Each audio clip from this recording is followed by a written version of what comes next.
Assalamualaikum warahmatullahi wabarakatuh. Bertemu lagi dengan saya Lili.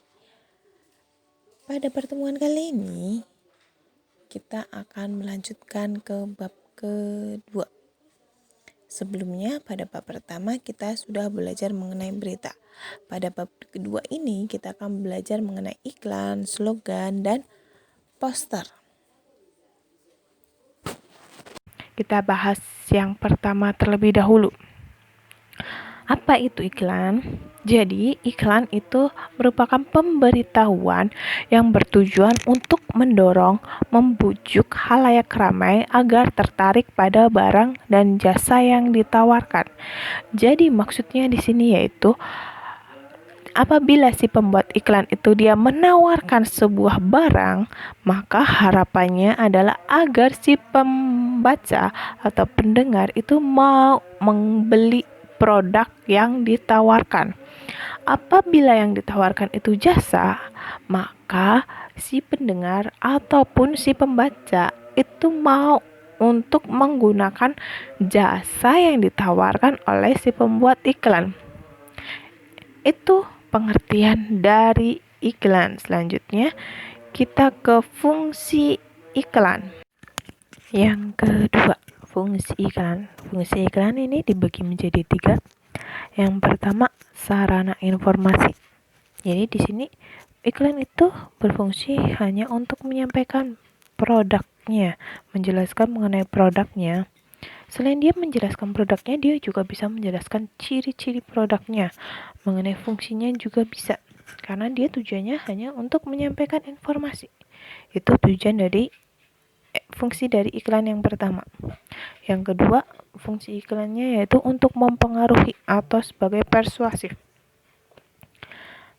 Di sini yaitu fungsinya untuk mengarahkan si konsumen agar membeli produk yang ditawarkan jika dia adalah berupa barang.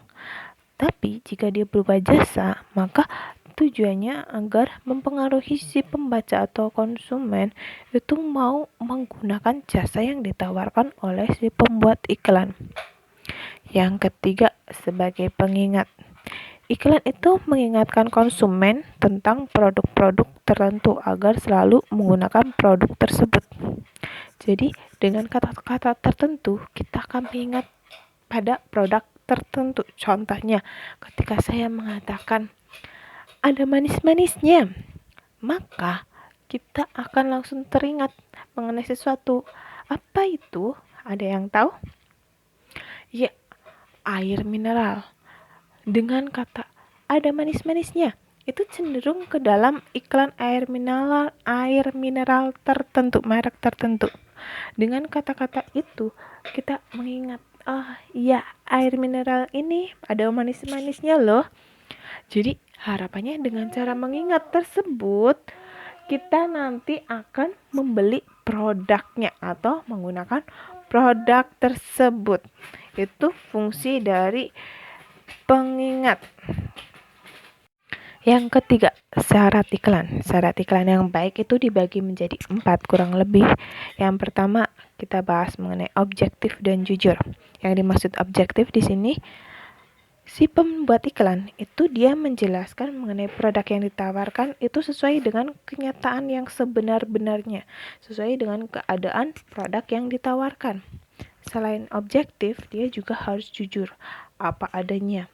Jadi harapannya nanti ketika si pembeli atau si konsumen ini ketika dia sudah membeli tidak merasa dibohongi, karena dia berkata atau si pembuat iklan itu berkata sebenar-benarnya dari produk yang ditawarkan.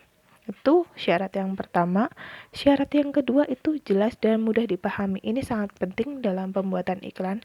Dengan menjelaskan produknya secara jelas dan mudah dipahami akan membuat si pembaca lebih memahami kalau dia suka dengan produknya, maka dia akan langsung membeli produknya. Itu yang kedua. Yang ketiga itu tidak menyinggung pihak lain. Ini sangat diharapkan ketika kita membuat iklan itu tidak usah menyinggung atau menyindir produk lain. Itu tidak bagus, tidak baik juga bagi kita ataupun diri orang lain. Kalau misalnya kita ingin menjelaskan, menonjolkan apa itu kita, udah dijelaskan saja kebaikannya, tidak usah menyinggung dengan produk lain. Kemudian yang keempat, menarik perhatian banyak orang. Ini juga penting. Dengan menarik perhatian banyak orang, nanti semakin banyak orang yang memperhatikan, maka harapannya nanti produk atau iklan yang ditawarkan akan digunakan atau dibeli oleh si konsumen. Makanya iklan itu dibuat semenarik mungkin untuk menarik perhatian banyak orang atau halayak umum. Itu syarat dari iklan. Selanjutnya kita bahas mengenai ciri-ciri teks iklan. Ciri-ciri teks iklan. Teks iklan itu yang pertama bersifat informatif dan komunikatif. Jadi dia sebagai sarana informasi. Yang kedua, teks iklan itu harus disusun secara objektif dan jujur. Jadi ketika dia menyampaikan iklan itu diharapkan menyampaikan dengan keadaan yang sebenarnya, sesuai dengan kenyataan yang ada. Kemudian yang ketiga, teks iklan itu ditulis singkat, padat, jelas, dan mudah dipahami, agar ketika si pendengar atau konsumen itu langsung ketika dia mendengar, dia paham. Ketika dia paham, harapannya dia mau menggunakan produk yang ditawarkan atau menggunakan jasa yang ditawarkan. Yang keempat, teks iklan itu tidak menyinggung pihak lain. Jadi ketika dia menawarkan iklan, dia menjelaskan produk, dia tidak usah menyinggung atau menyindir, mengatakan bahwa produk lain itu jelek. Yang terakhir, teks iklan itu menarik perhatian banyak orang. Jadi iklan itu nanti harapannya dengan dia itu menarik, akan banyak orang yang melihat dan tertarik, sehingga harapannya nanti banyak yang mau menggunakan produknya, banyak yang mau membeli atau menggunakan jasa dari iklan yang ditawarkan. Itu ciri-ciri teks iklan. Dalam teks iklan ada fakta dan ada juga opini. Jadi sebagai konsumen, kita harus mengetahui mana yang disebut sebagai fakta dan mana yang disebut sebagai opini. Kita pelajari dulu apa itu fakta. Fakta adalah peristiwa atau kejadian yang tidak diragukan kenyataannya. Jadi dia memang sesuai dengan kenyataan yang sebenar-benarnya. Fakta ini dalam iklan mencakup mengenai identitas produk yang ditawarkan, komposisinya, kegunaannya, dan sarana penggunaan secara lengkap. Itu yang disebut sebagai fakta. Yang kedua, itu opini. Opini adalah ide, gagasan, pendapat, pemikiran, atau penawaran untuk mempengaruhi sasaran iklan. Ciri-cirinya yaitu biasanya dia disajikan dengan bahasa yang persuasif. Contohnya dengan kata biasanya, seandainya, mungkin, kira-kira, akan tampak, barangkali, atau kata yang bersifat subjektif lainnya. Contohnya, ketika ada iklan mengenai rumah, dijual rumah di Cilongok, bersih, rapi, dan bebas banjir. Ketika kita mendengar iklan tersebut, kita bisa mengetahui faktanya itu apa.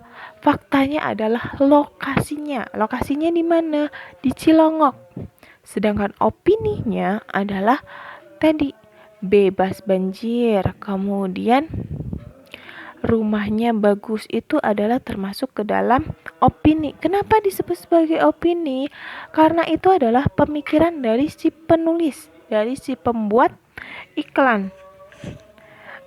Karena yang namanya bagus, indah, strategis itu dari setiap orang berbeda-beda. Karena dia berbeda-beda, maka disebut sebagai opini. Itu saja pembelajaran pada hari ini. Semoga bisa membantu. Assalamualaikum warahmatullahi wabarakatuh.